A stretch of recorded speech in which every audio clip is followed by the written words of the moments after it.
Hello, my coffee friends. Dr. Dave here with the Coffee Scholar.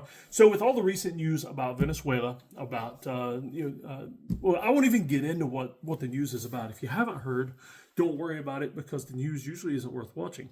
If you do know about it, I don't want to get political here because this is about coffee, and I realize how political coffee can be because it's an important commodity, very important.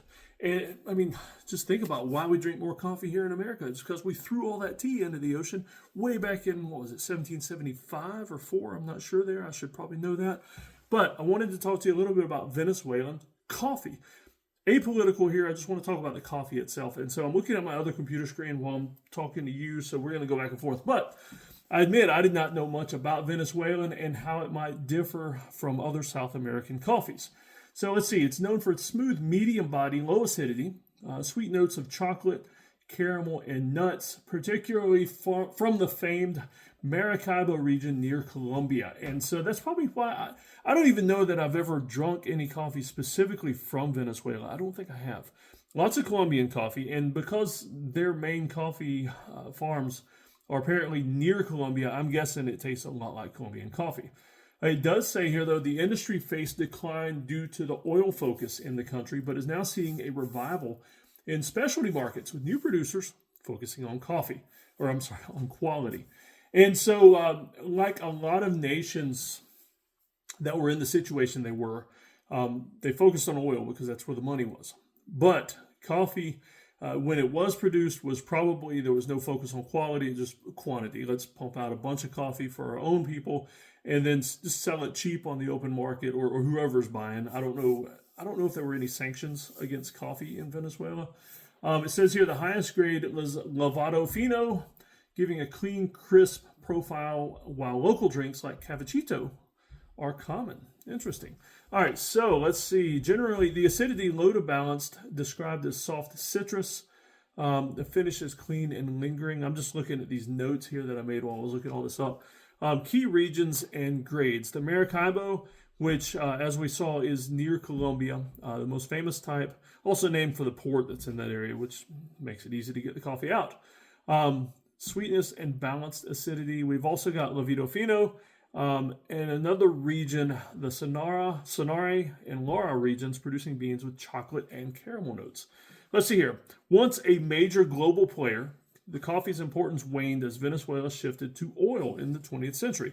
And I've seen a lot of the news reports and, of course, the clip from the Jack Ryan TV show that talks about all the minerals and oils and everything else that Venezuela is one of the most, not prosperous, but what's the word here, but potentially prosperous countries in the world because of oil, rare minerals, gold, things like that.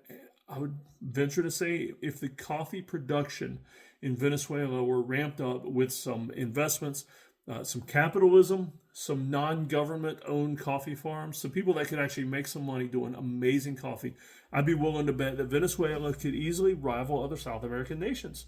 Like I say, politics aside, I'm really looking forward to seeing what happens once the people are freed up to do as they're able. Once they're able to get some investing into their farms and things like that. I mean, now, if the government stays free, I don't know what's going to happen with elections and things like that, but if the government stays free and non-socialist, non-communist, keep it from falling into all that, other people are going to start investing in these coffee farms. It's going to be amazing.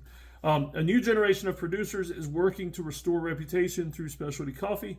Focusing on better farming and processing. Let's see, local consumption. I'm always interested in that. There are some places that grow coffee and they don't really drink much coffee. They just grow it. And see, locals often enjoy small, strong cups of black coffee called cafecito or negrito, often pre-sweetened. And that's it. I'm just scanning down. I'm looking at a Google page now, and some of the companies that have been, let's see, we've got a Red Rooster coffee. And okay, Azure Standard actually has a private reserve that's popping up on Google Shopping. We order some things from Azure Standard, and they're known for clean, non-GMO, a lot of organic stuff coming out of there. So it's a great place to buy anything. We buy laundry detergent, all kinds of things from Azure Standard.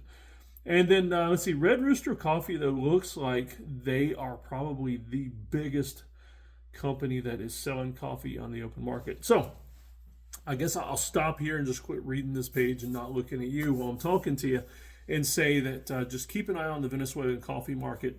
I guarantee some big things are getting ready to happen as that busts loose, and I'm looking forward to seeing what happens on the market and trying some of these Venezuelan coffees. Hope you are too.